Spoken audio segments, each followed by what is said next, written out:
Please don't leave marks this time. He asked me last week about a bruise on my shoulder. That's the first thing I heard before I even realized she'd called me. The screen lit up with her name. But it wasn't her voice that greeted me, not directly.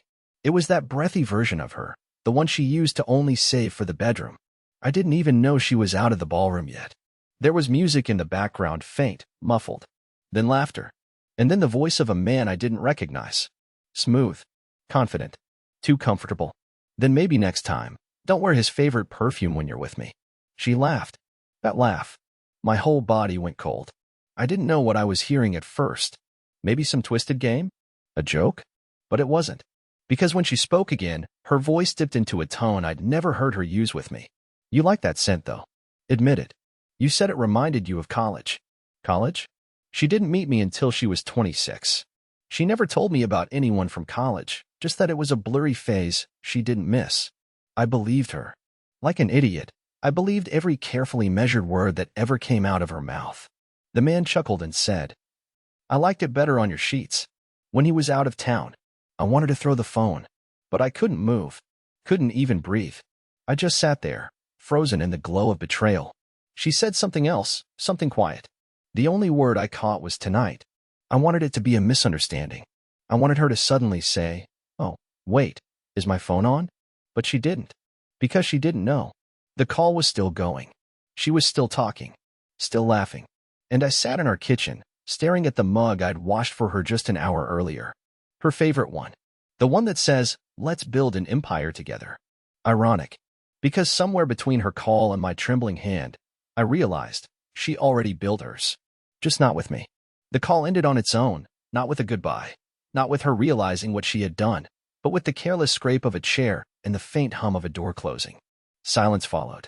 Just me, alone in the kitchen, still gripping the phone like it might apologize. I sat there for a long time, the room dim except for the flickering bulb above the sink that Cambria always said she hated, the one I never replaced.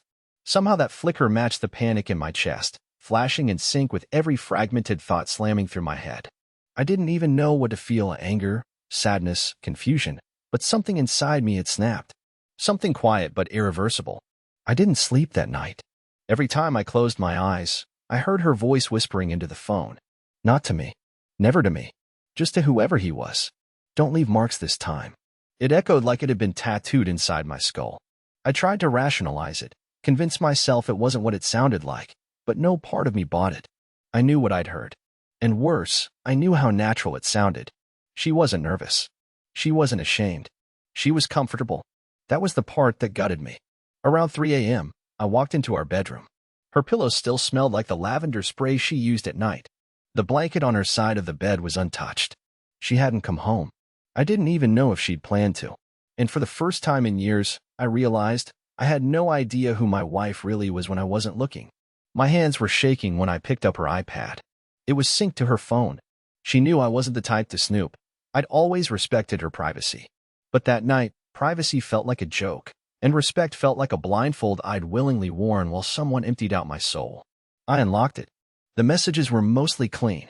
A few work texts, a conversation with her mom, a chat about a dog rescue she'd supposedly been volunteering with on weekends. I stared at that one for a while. I'd never once seen her leave with mud on her shoes. But then I remembered something. Cambria was meticulous, but not technical. She deleted conversations, but the notification previews were still there in the system settings.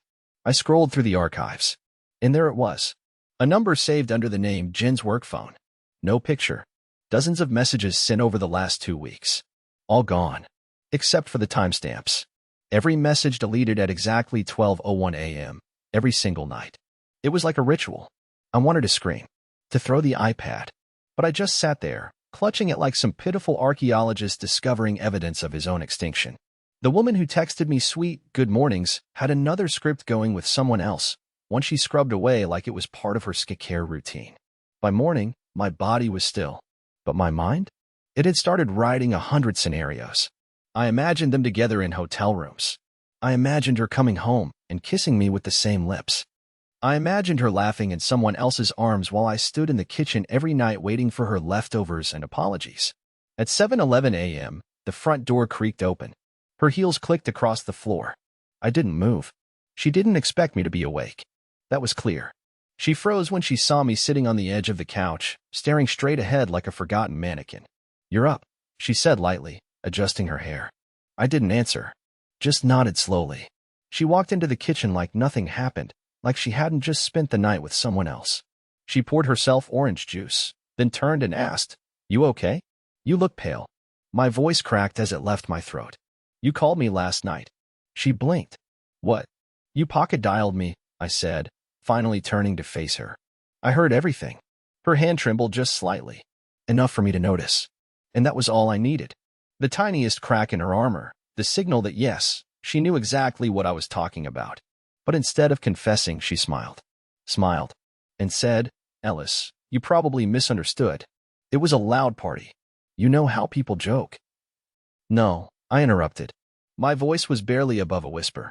"They weren't joking. And neither were you."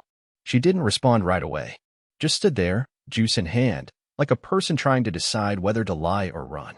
Then she sighed, walked past me, and said, "I'm going to take a shower." That's when I knew. She had no intention of explaining. No panic. No apology. Just routine. That's what broke me all over again. I didn't follow her. I didn't demand answers. I just sat there and listened to the sound of the water running behind a closed door, a door that, somehow, had never felt more permanent. By the time the water stopped running, I was no longer sitting on the couch. I was standing at the kitchen counter, pretending to scroll through emails, even though I couldn't read a single word on the screen. My eyes just moved across blurred lines while my brain whispered things I didn't want to hear, phrases like "he knows what she likes better than you do, and she didn't even bother deleting you from her life, just hid you beneath it." She stepped out of the bathroom wearing her robe, steam trailing behind her like some twisted version of innocence. Her hair was up, and her skin glowed like it always did after a long, hot shower. For a second, and I hate that this is true, I still found her beautiful, even after everything I'd heard. Even after the silence that had settled between us like cement. "I have a meeting in an hour," she said as she poured herself coffee. Her voice was normal, measured, as if nothing had happened, as if last night didn't exist. "You're not going to say anything?" I asked without looking up. I could feel her eyes shift toward me. She was calculating, measuring her response. I heard her cup land softly on the counter. "Ellis," she began, tone soothing, like a kindergarten teacher calming a kid mid-meltdown. "You were half asleep. You don't know what you heard. It was noisy. People joke. You always overthink things."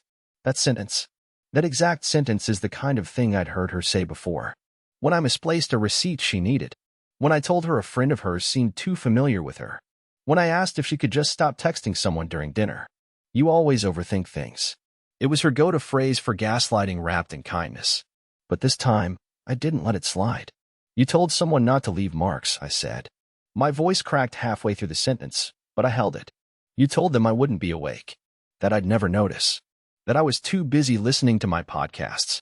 Her jaw tightened, just for a second. "But I saw it." "Are you accusing me of something?" she said slowly. Too slowly. I finally looked up. Her eyes weren't angry. They were tired. Not I didn't sleep well tired, but I can't believe I have to deal with this tired. The kind of exhaustion people get when they're caught and have to rebuild their stories from scratch. "I'm not accusing," I said. "I'm just telling you what I heard. And what I've seen." That's when I pulled out her phone. I don't even remember when I grabbed it, but it had been sitting in my hoodie pocket, unlocked, thanks to Face ID while she slept in the car on Sunday. She didn't even notice I still had it until I set it down on the table between us. "I went through the messages," I said. "Or at least, the ones you didn't delete." Her expression didn't change.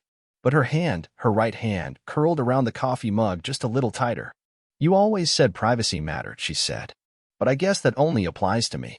There it was again, twisting the conversation, reframing the betrayal as my breach, not hers. Like I was the one who broke something sacred. "Cambria," I whispered, "are you having an affair?" Silence. Nothing but the ticking of the wall clock. 7 seconds passed before she finally answered. I wouldn't call it that.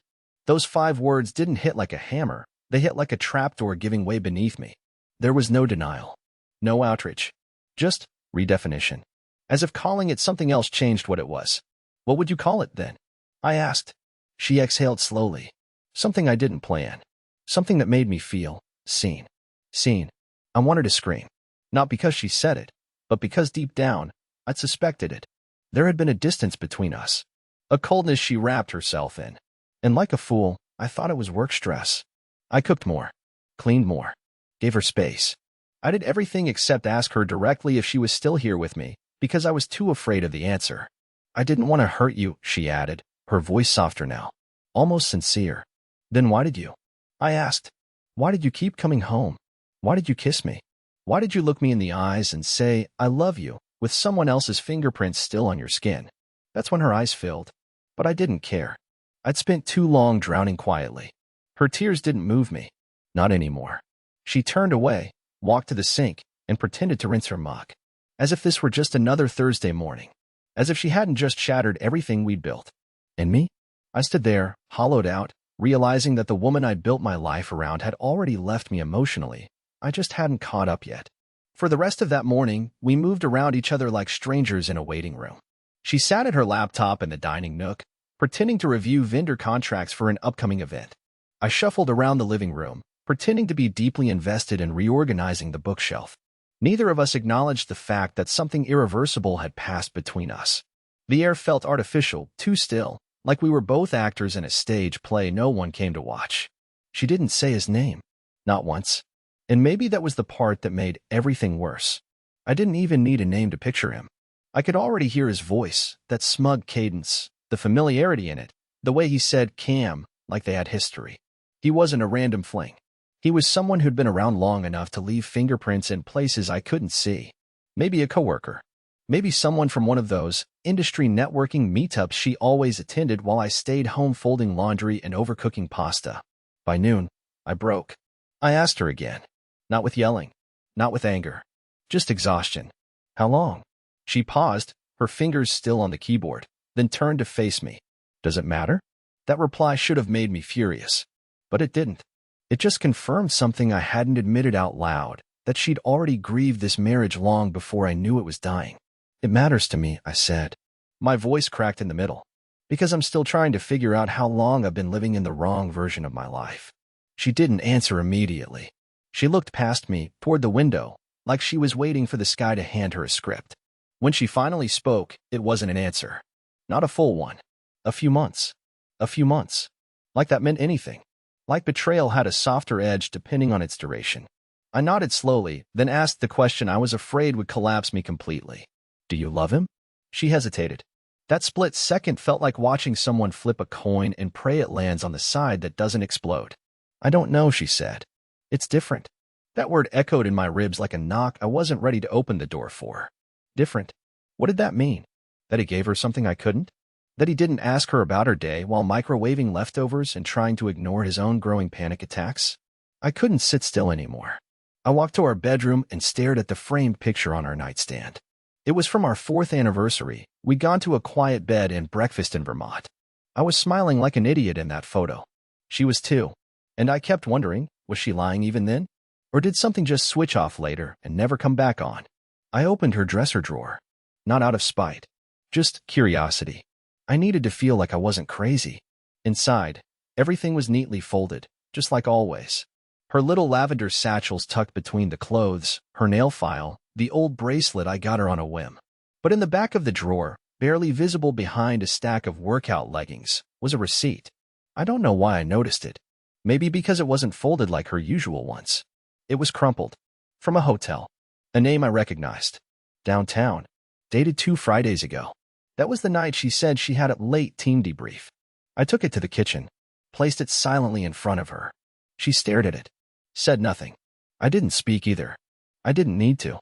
Eventually, she stood up, closed her laptop, and said, I'm going out for a while. Where? I asked, already knowing I wouldn't get the truth. Just out. And she left. No tears. No begging. No explanations.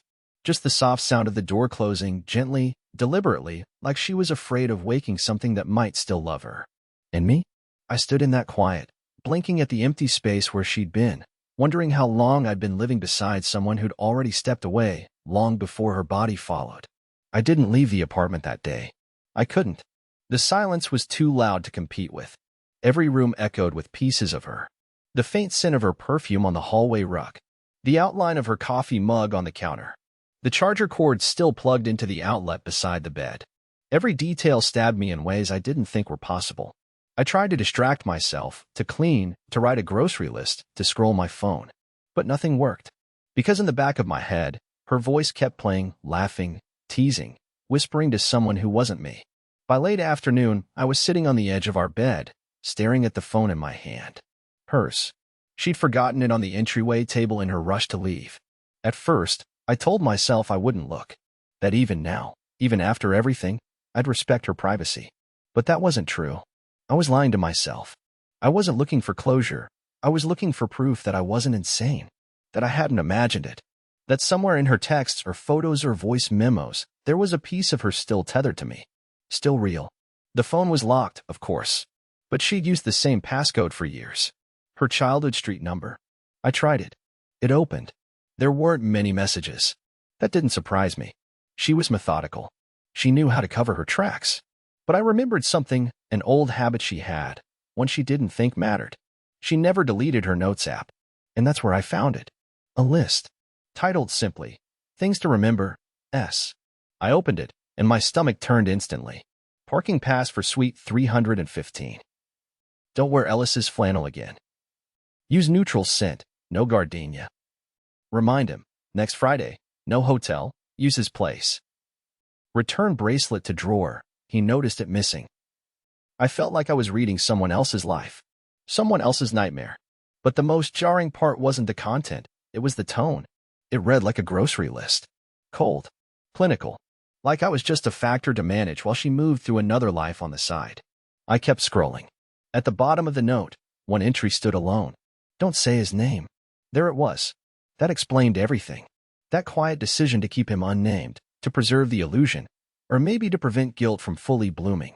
As if not speaking it made it less real. But it was real. And now I had something concrete to hold. A code. A pattern. A timeline. I wasn't crazy. I wasn't paranoid. I was betrayed, methodically and with intention. That night, I couldn't sit still. I left the apartment and drove around the city with no destination. At one point, I ended up parked across from her office building. It was empty, closed for the weekend. But all I could think about was how many times she said she was working late.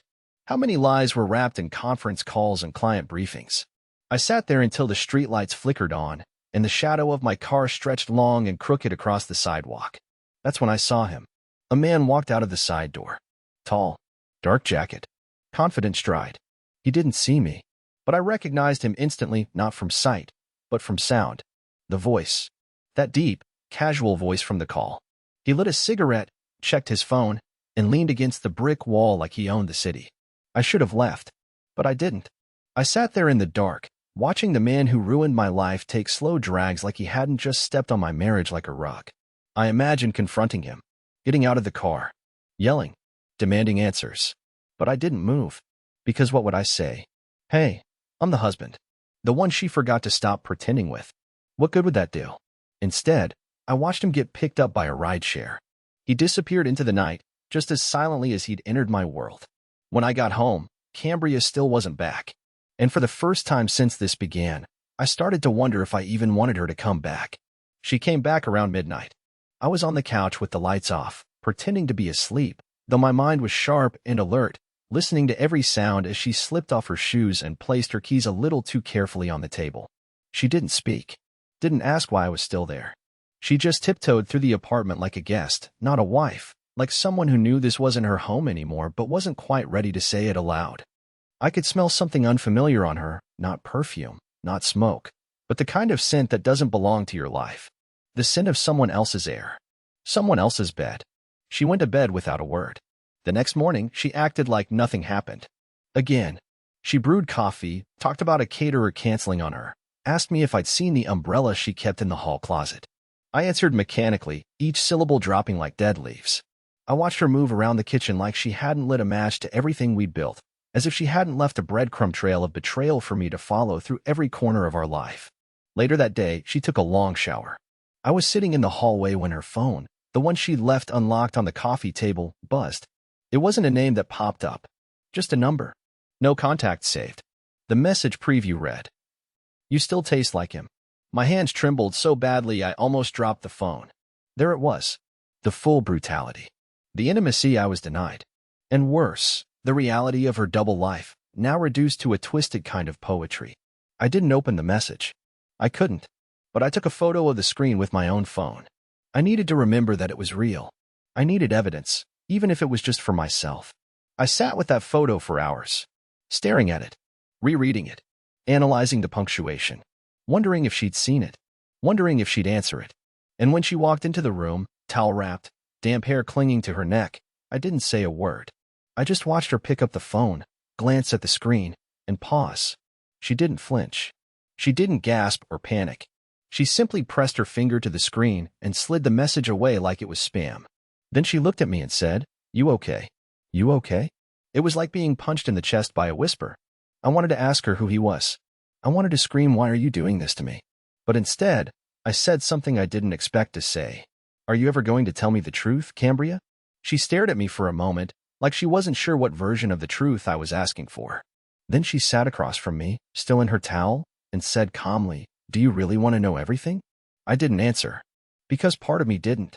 Because part of me already did. She didn't wait for my reply. She stared at her hands for a second, then said, "It didn't start the way you think. He wasn't supposed to be anything." That sentence cracked something in me. "Then why is he everything now?"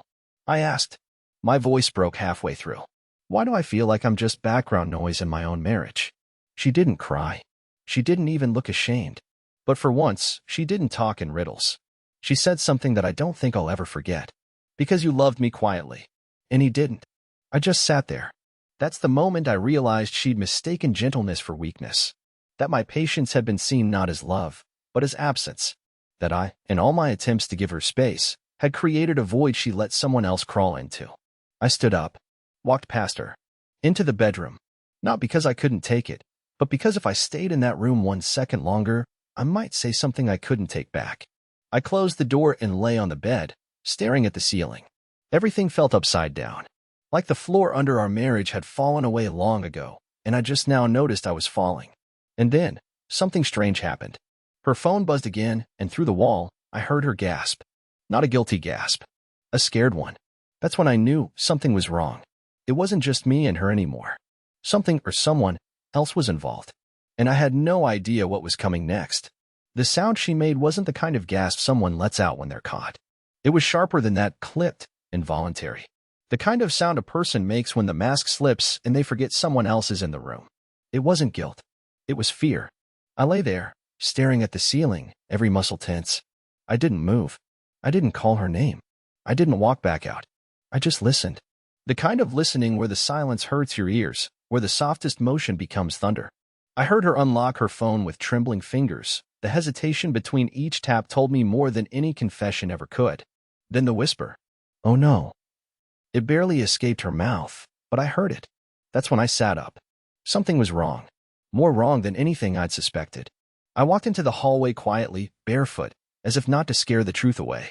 She was still on the couch, phone in hand, her thumb hovering over the screen.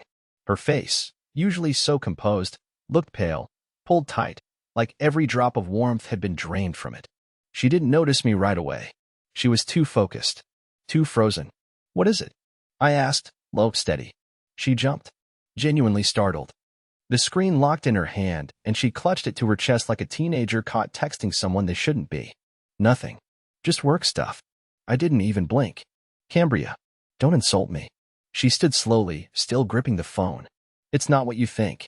"That's the 4th time you've said that this week," I said, stepping closer. "And it's never been true." She looked like she wanted to bolt. Her eyes flicked toward the door, just for a second. But she didn't move. Maybe because she knew I wouldn't chase her this time. Maybe because she was tired of running. "I need to show you something," she said finally, her voice small. I didn't speak. I just nodded. She handed me the phone. Unlocked. The message thread was still open. Not with the man she'd been seeing. This was someone else.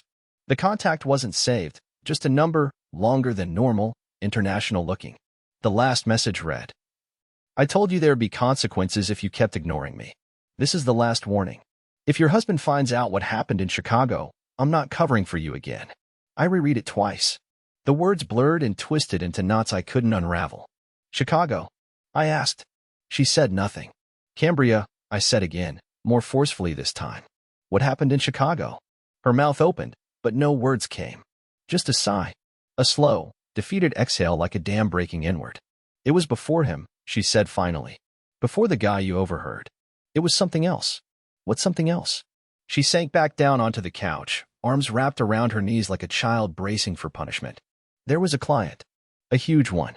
We were pitching an international partnership. I was sent ahead to manage part of the logistics. It was supposed to be a 3-day stay, but on the second night, I got invited to a private dinner, more like pressured. I didn't realize what kind of leverage came with the deal. I felt the words before I fully understood them. Are you telling me that they? She shook her head sharply. No, not like that. But I made a mistake. I drank too much. I said the wrong things. And someone took pictures. Nothing happened physically, I swear, but it looked like it did. And he's been using it ever since. I stared at her. At this stranger in my home. This woman I married who now spoke like she was trapped in someone else's scandal. Who's been using it? She hesitated. Then said, the same guy who helped cover it up. Someone in the company. Someone who expects loyalty. That's when it hit me. Her fear wasn't about the affair anymore. It was something deeper. Something about control. Blackmail. How long has he been threatening you? She looked away. Cambria. Almost a year. Everything around me began to spin. A year. That was before the man I overheard. Before the message about how she tasted like me. Before any of it.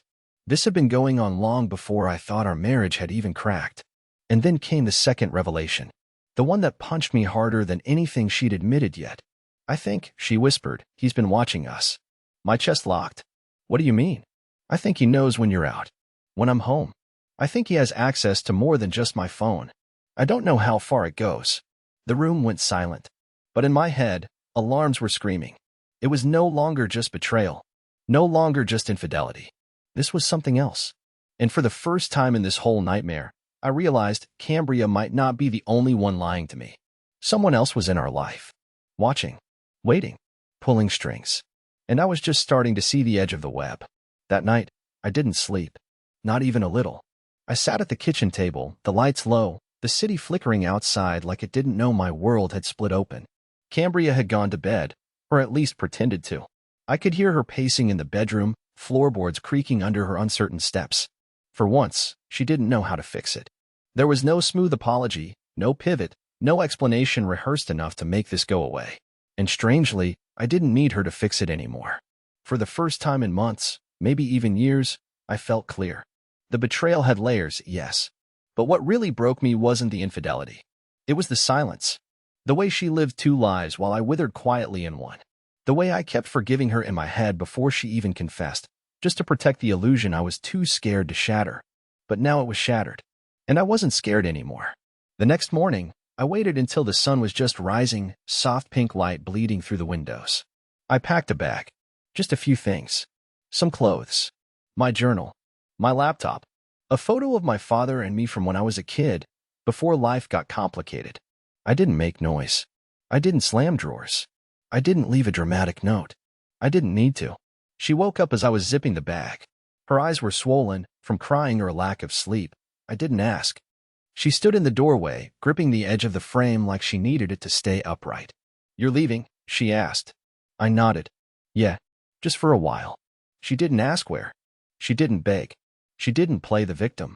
She just looked down at the floor, and for a moment, I thought I saw something resembling peace in her expression. Maybe she knew this was inevitable. Maybe she wanted to be the one to walk away, but couldn't bring herself to do it. I didn't mean to hurt you, she said softly. I know, I replied, finally meaning it. But you did. And that still matters. We didn't hug. We didn't say goodbye. Some things don't need ceremony. I walked out, felt the morning air hit my face, and exhaled something I didn't even know I'd been holding. I didn't cry. Not this time. I just walked to my car, slid into the seat, and drove with no destination, only a direction forward. A week passed. Then 2. I stayed with a friend in a quiet part of town, close to a lake, where the mornings were crisp and the nights were forgiving. I took long walks. I journaled. I started therapy. I didn't try to numb it. I sat with it. I let the hurt breathe until it lost its grip. And somewhere in that stillness, something shifted. I remembered who I was before I built my life around someone who didn't want to live inside it. I found pieces of myself in the quiet, in the sound of leaves rustling outside the window, in the laughter of strangers walking their dogs, in the bitter taste of strong coffee at sunrise. One morning, Cambria emailed me, not to ask me back, not to explain further, but to say she had told the company everything, that she was quitting, that she was taking steps to reclaim the parts of herself she'd lost along the way, and that she hoped, someday, I'd be happy, truly happy, even if it wasn't with her. And that was the moment I forgave her, not because she deserved it, but because I did. 3 months later, I moved into a small place of my own. Nothing fancy, just mine. I started riding again, joined a community hiking group, made real connections with people who didn't know me as the husband who got cheated on. Just Ellis, a guy who had been broken, yes, but not permanently. And now? Now I'm healing. Now I sleep through the night. Now I know that love isn't just about holding on. It's about knowing when to let go. Cambria was my past. But peace is my future.